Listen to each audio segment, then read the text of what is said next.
Today we are going to make bandage cookies, and this is to help remind us that we can be good Samaritans or a Samaritan friend to people around us. In Luke chapter 10, we learn about a lawyer who was asking Jesus who is his neighbor so that he would know who he should help. And Jesus told a story and showed him that anyone who is near us is our neighbor, and we should treat them as our neighbor and love and care for them as he does. We're gonna make some bandage cookies to remind us of that. All right, so we're gonna start with whole wheat flour. Where if you can find graham flour, that is perfect for this recipe, but any old whole wheat flour will work just fine. So you're gonna take 1 cup of whole wheat flour, put it in the bowl. Then we need 2 tablespoons of sugar. The tablespoon is the biggest spoon in your measuring spoon set. And when you measure, you want to measure flat, unless the recipe says to heap it. So we've got 1 and 2 tablespoons of sugar. Next, we're gonna add half a teaspoon of my baking powder. I'm gonna take the cinnamon, and again, I'm gonna take half a teaspoon of cinnamon. Then I'm going to measure 1/8 of a teaspoon of salt. Now most measuring spoons, the smallest they go is 1/4. So if you just fill it up halfway, I like to, instead of trying to fill up the bottom half, I try to fill up just the front half. It's easier to see that way. I have a 1/4 teaspoon measure, so I'm gonna just do half of that. That will be 1/8 of a teaspoon.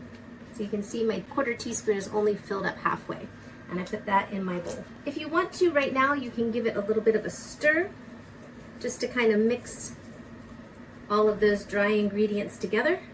And then I am going to put a 1/4 cup of butter.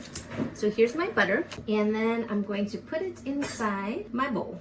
After my 1/4 cup of butter, I'm going to do 2 tablespoons of liquid milk. Now, if you live in a country where the milk that you buy already comes as a liquid, all you have to do is measure 2 tablespoons. Or if you like, 2 tablespoons is the same as 1/8 of a cup. So if you have liquid milk, you can just go ahead and measure out your milk and pour it inside. But if you live somewhere that just has powdered milk, what you're gonna do is you're gonna take 1.5 teaspoons of the powdered milk, and then I'm going to measure 2 tablespoons or 1/8 of a cup of water and add it inside. And that will be equal to my 2 tablespoons of liquid milk. Then I want to measure 2 tablespoons or 1/8 of a cup of honey. So I put my honey inside, and then our last ingredient is a half teaspoon of vanilla. And now I'm going to use my hands to smush it all up into a nice dough.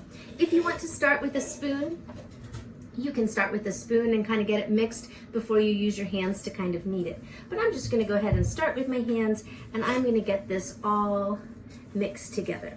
So you're gonna mix it until you have a nice dough. If your mix is too crumbly, after you've mixed it and mixed it, if it's too crumbly, then you can add a little bit more milk. If it's too sticky, you can add a little bit more flour. See, mine's still pretty sticky, so I'm gonna add just a little bit more flour, maybe like 1 tablespoon at a time, until you get a nice dough that is good for rolling. This is looking pretty good, but I'm gonna add just a tiny bit more flour because it's still a little bit sticky. All right, I have my dough, so now I'm gonna clean up my ingredients so that I can start rolling this out. It's always important to keep a clean workspace. All right, now we are ready to roll out our dough. If you have a mat, you can put that down. If you don't, you can just do this directly on your counter. We're gonna sprinkle just a tiny bit of whole wheat flour onto our mat or onto our counter, wherever we are going to be rolling out our dough. And then we're gonna put our dough right in the middle of that and kind of press it into a rectangle, so that when I roll it out, it'll kind of be in the shape that I want it to be. All right, then I'm gonna take some of my flour and I'm gonna just put it on top so that my rolling pin doesn't stick to it.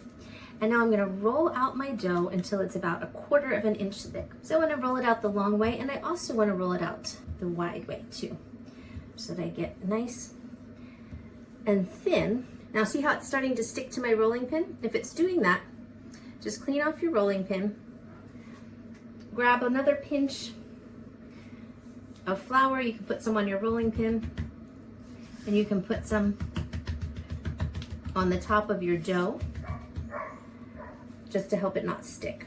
Now, to make our bandage shape, we want to cut our dough in rectangles that are 1 inch wide and 3 inches long. If you want, you can get a ruler or a measuring tape to measure this. My mat has 1 inch markings on it, so I'm going to use those markings. You can use a sharp knife or you can use a pizza cutter to cut our shapes. Now, I like to use the pizza cutter because it's a little bit faster. So I find my 1 inch mark and I just make a straight line down. My next 1 inch mark, and I make a straight line down. You can see I have some straight lines on my dough now. I want them to be 3 inches long. So I'm going to continue 1, 2, 3. 1, 2, 3. Now that I've got all my rectangles cut, I'm going to move them onto my baking tray. If they're not too sticky, you can pick them up by hand. But if you're having trouble, if it's starting to fall apart, then you can use your spatula to get underneath them. Get them on your spatula and move them to your baking tray. If you have some edge pieces left over that weren't quite the right size, you can smush it back together and roll it out again to cut some more cookies.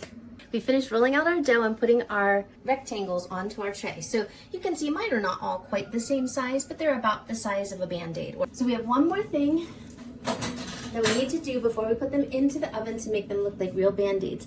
And that is we're gonna take our fork and we're gonna make little dots, about 5 or 6 rows down each cookie. So you just use your fork and just gently push it down into the cookie. It doesn't have to go all the way through. Just push 1, 2, 3, 4, 5, 6. So you can do 5 or 6 rows of little fork dots on each cookie. You can see I've got all my cookies have their little holes on them now from my fork, and I'm going to take it and I'm going to stick it inside my oven, which has been heated up to 375 degrees Fahrenheit or 190 degrees Celsius. We're going to close that and we're going to cook it for about 12 to 18 minutes. I would start with 12 minutes and check and see if the edges and the tops are brown. If they are, you can go ahead and bring them out. If they're not, wait another 2 minutes.